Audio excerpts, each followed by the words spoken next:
On va voir maintenant des détails de propriétés de calque que nous avons survolés.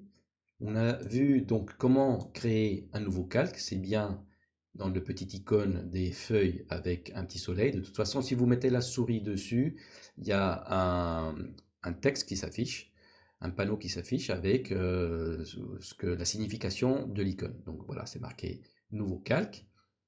On a quoi d'autre? Je vais élargir donc cette fenêtre. Je me positionne à droite. Je vais élargir cette fenêtre pour qu'on puisse bien voir toutes les propriétés de calque que nous avons. Donc, je vais élargir cette colonne, je vais élargir celle-là, etc., etc. Donc, c'est quoi les propriétés de calque? Je vais par exemple indiquer que dorénavant le calque courant soit maçonnerie, parce que tout ce que je vais dessiner, ça sera dans le calque maçonnerie, par exemple. Donc, soit je double-clique, soit je clique sur la coche verte.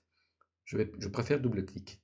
Je fais double-clic, voilà, la coche verte indique que le calque maçonnerie est par défaut, est actif et il est par défaut.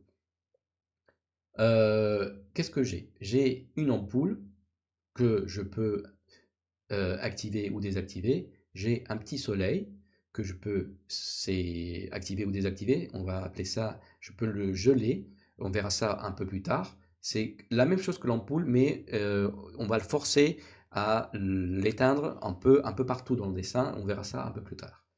Qu'est-ce que j'ai d'autre? J'ai le cadenas.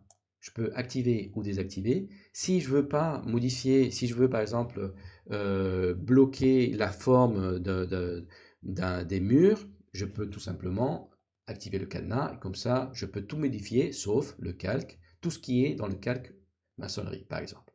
Je peux activer ou désactiver l'impression de ce calque maçonnerie. La couleur, on l'a déjà vu, je peux changer la couleur visuelle sur l'écran. Ça ne veut pas dire que je vais imprimer le calque maçonnerie en rouge, c'est tout simplement le visuel sur l'écran. Ce calque, je sais, c'est la couleur rouge. Je peux avoir très bien porte, je peux très bien le mettre en rouge et j'ai à ce moment-là deux calques qui s'affichent en rouge sur mon écran. C'est pas très grave. Je vais le laisser quand même en vert, mais c'était pour vous montrer. Après, on a la colonne type de ligne. Donc je reviens sur mon calque maçonnerie. Si je fais clic sur type de ligne, je vois bien que nous sommes en ligne continue.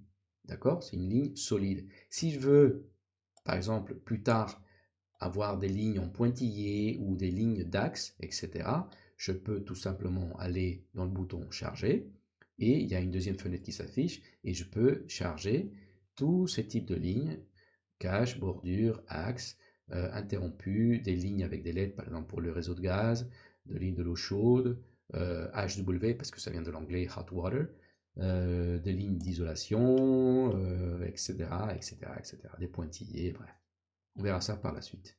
Pour l'instant, je vais laisser toutes mes lignes de toutes mes calques par défaut, en continu, pardon, et nous avons aussi l'épaisseur de ligne. Qu'est-ce que c'est l'épaisseur de ligne? Si je vais cliquer dessus, j'ai une fenêtre qui s'affiche, et ça, ce seront les épaisseurs de ligne qu'on va utiliser à l'impression. D'accord? Quand on fait un plan d'architecture, d'ingénierie ou de quoi que ce soit, il est fort recommandé de avoir des épaisseurs de ligne différentes. Euh, à mon avis, selon mon expérience, 3 épaisseurs de ligne, ça suffit, voire 4, grand maximum.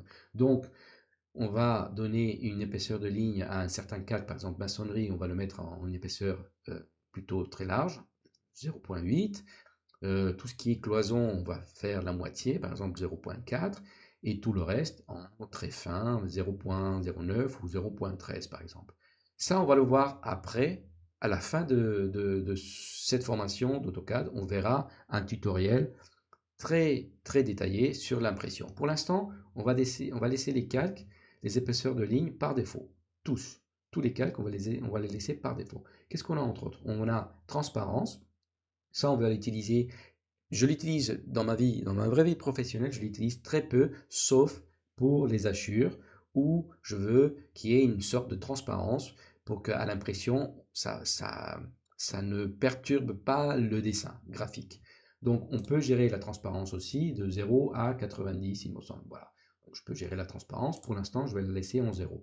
Et après, j'ai gel dans une nouvelle fenêtre. Ça, c'est pour l'impression c'est plutôt complexe, on ne va pas le voir pour l'instant. Et je peux rajouter une description. Par exemple, ici en maçonnerie, je peux rajouter ici que ce calque maçonnerie, ça correspond à des parpaings, par exemple, parpaings de 20 cm. Je ne l'utilise pas trop non plus, mais on a le choix de mettre la description de ce que l'on souhaite communiquer avec les calques.